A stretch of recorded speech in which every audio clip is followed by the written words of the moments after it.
Hey guys, so I figured I would do a 1 month review of this 2017 Mercedes-Benz GLE 43 AMG, also known as a Mercedes AMG product. So here are my thoughts on it. I'm going to put the adaptive cruise on, and overall it's been very nice. Someone coming from V8s a lot here. This vehicle has actually been surprisingly well. The V6, it's got a cold V configuration on it. And to tell you the truth, it actually acts a lot like a naturally aspirated engine. And that was Mercedes' goal when they were going to produce this engine here. So overall, I really like it. You know, it is a Mercedes, so some of this stuff on here is a little quirky. The infotainment is not touchscreen, and I know they changed that in newer models, but you essentially have to use the command system, which can be finicky at some points. The one thing I don't like on this car compared to Chrysler products is the fact that the presets are kind of hard to get to, and they don't tell you the specific name of the song and the artist unless you are on this screen right there. And there are no buttons behind the steering wheel like there are on Chrysler products. But once you get past that, it is totally okay, because the Harman Kardon Logic 7 sound system in here is fantastic. One of the best sound systems that I have experienced in a car. This is, I believe, the same sound system that my E550 had, so I was quite familiar with it from the start. And I really have to say I do love it. The next thing I want to go over here is the ride. So this does have the air suspension on it, Comfort, Sport, Sport Plus, and I do have to say, that guy is turning. In comfort mode, this is definitely the most comfortable SUV I have been in. And in Sport Plus mode, when the suspension stiffens up, it turns into a legitimate performance SUV. That's what this is. This is an AMG product. So at the end of the day, this is a performance machine. It's really fun to drive. The baffles open up on the exhaust. It's got the AMG performance exhaust. So when you put it in Sport or Sport Plus, the exhaust baffles open up. It becomes a loud, raucous machine, and really livens up this V6.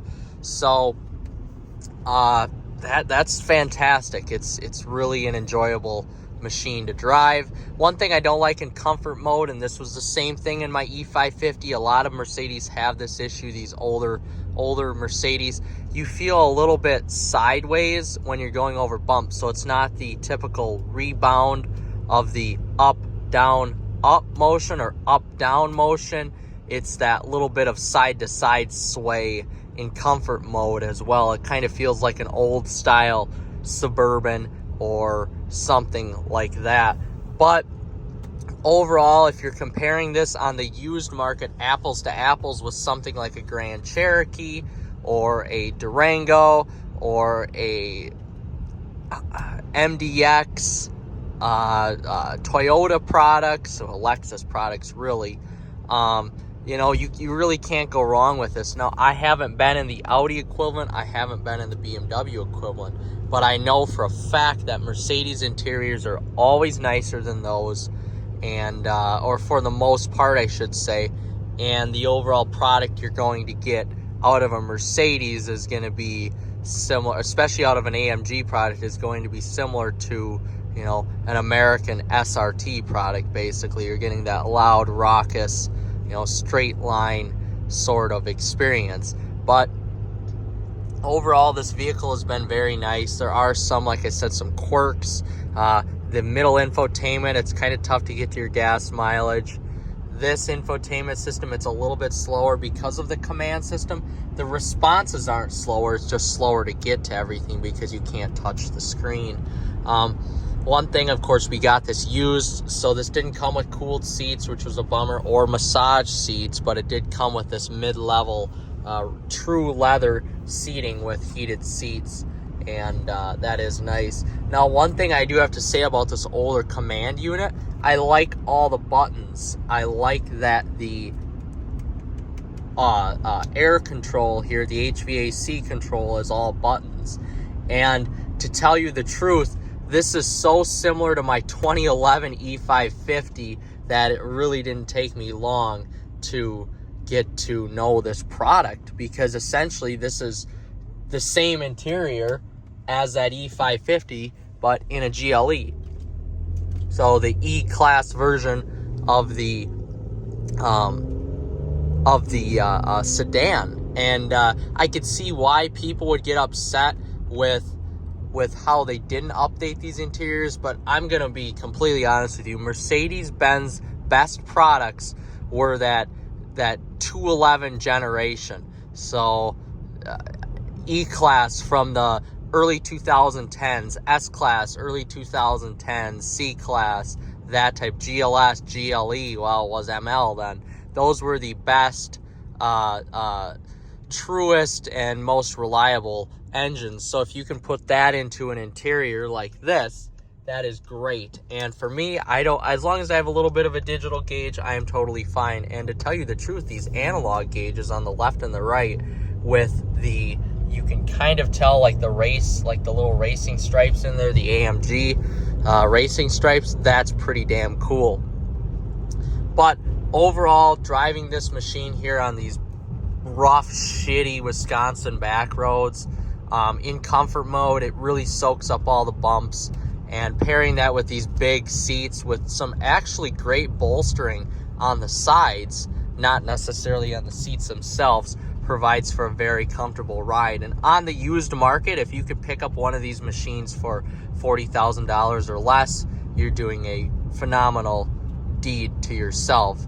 And I will keep everyone updated here on the longevity of this vehicle. This is a Mercedes-Benz, so there is always that risk of paying high costs, and this does have the air suspension. My thoughts are on the air suspension, it should last us about another 50,000 miles before we have to worry about anything, and then the costs will add up then.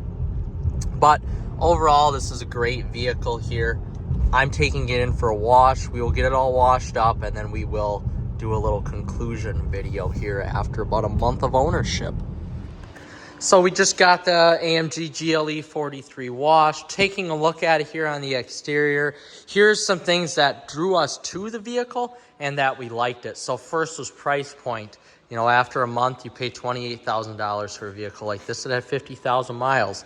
So we really like the price point, one.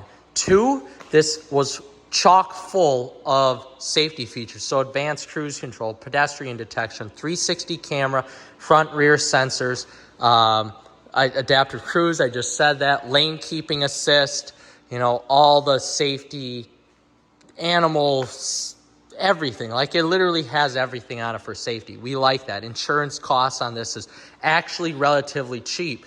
Insurance premiums for 6 months are like $650. So very, very cheap for a performance vehicle because of all the safety features on the vehicle. So that is one thing if you take into the account of cost, compared to, let's just say my parents' Durango RT Tow and Go, they're paying upwards of $150 to $180 a month, as where we're not paying that. So if you factor that into the cost of the vehicle, your maintenance is going to be more. That should even out the cost over the long term. Next, this particular vehicle came with new pads, new rotors. So on the front, you're getting 6 piston brakes. I believe these are 14.8-inch rotors. And on the rear, you're getting like 13.2 and 4 pistons on the rear. So the stopping power of this is insane. Also, this came with new General G Max tires, new spark plugs, and some other stuff that they did to it.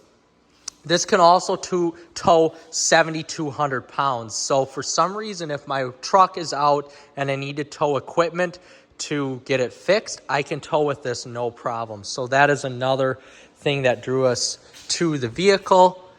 See, we have a little bit of polish there or something. Interesting.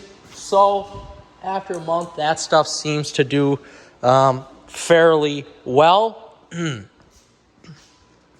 And it is also it is a slightly masculine looking vehicle as well. It's a pretty large SUV. It's a mid-sized truck.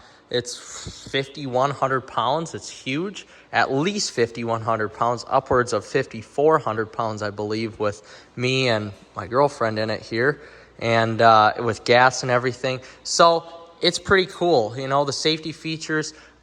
What drew her to it, of course, were the safety features, the big brakes and the stopping power, the 4MATIC all-wheel drive system, and it did have some get up and go. For me, I liked it because I could tow. It looks good if I'm driving it, and I have that performance if I want to put it in Sport Plus mode and have a little bit of fun with it. So that is kind of cool as well. One drawback of this compared to, let's just say, a Grand Cherokee with the Hemi, you have to put premium gas in this. So that is one drawback of the vehicle. So gas does cost a little bit more for it, but that is that's okay for us. It doesn't bother us where we're at because gas isn't that expensive where we're at. So we're going to get this puppy on the road here and give the final thoughts and throw it into sport mode for a little bit of exhaust crackle.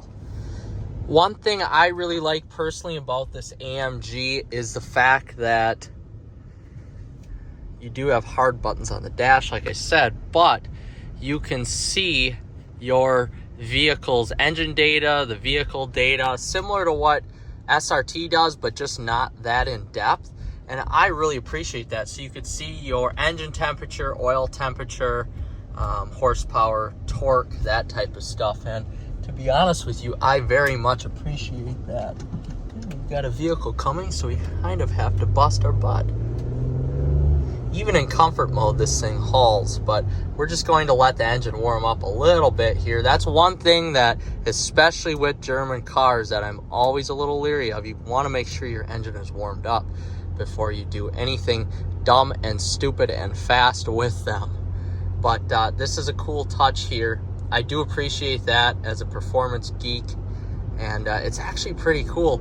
Once you get this up in the rev range, and Sport Plus does a really good job at holding its gears, your power band on this, you do have to rev it up a little bit. So I've noticed really, like, once you get it up into about 3,000 RPMs, you get that peak torque and you get more of that horsepower, and you're able to really propel this massive beast and, get it moving essentially. And that's one thing that I really appreciate with those gauges, because you can kind of tell, for somebody who doesn't track your vehicle a lot, you can tell where your peak torque, where your peak horsepower is to get that extra boost for just some spirited driving around corners or, whatever. I mean, life is too short to drive boring cars, and we could have easily went out and bought a Honda CR-V or a Highlander or a Pilot or something like that.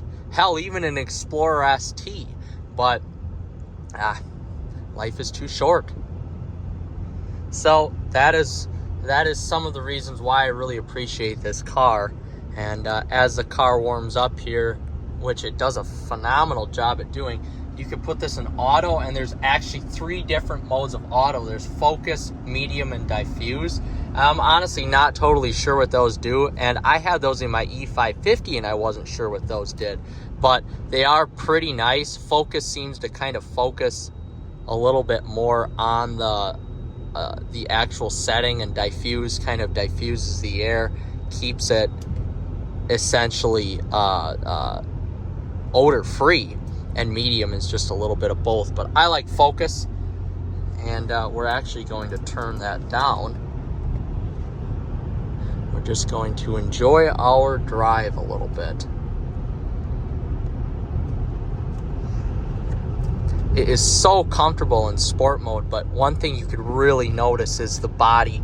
Oh my gosh, this has probably the most, besides a town and country minivan, this has the most body lean and body movement in comfort mode out of any SUV that I've really experienced before. But again, that's why you have air suspension. So we're gonna shift it into Sport Plus mode, and you can see here that it does do a very good job. The suspension stiffens, the car lowers about an inch, and the steering gets heavier, and then the gears also hold a little bit better. And if you listen carefully, which I will shut up, you can hear the engine or the exhaust give some sort of crackle. The shifts are so fast. appears we have nobody coming.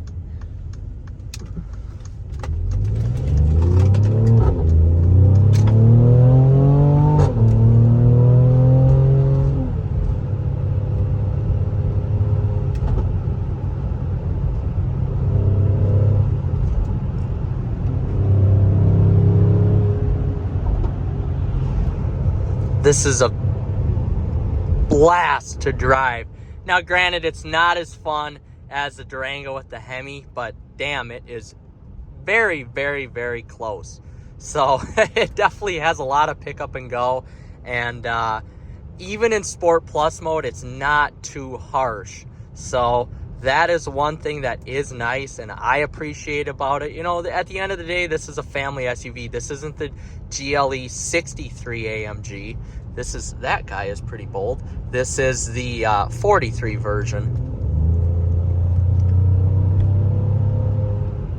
Oh gosh, it is fun. It's a speed trap, and you could definitely get pulled over speeding in this. But at the end of the day, this is a fun vehicle, and I'm gonna keep everyone updated here. There aren't a lot of GLE 43 ownership reviews on YouTube, so I'm gonna continue to do, you know, any updates, oil changes, monthly updates, stuff like that. Just even fun drives, because this thing is a blast to drive. So thank you for watching. If you like this, like and subscribe, please. Thank you.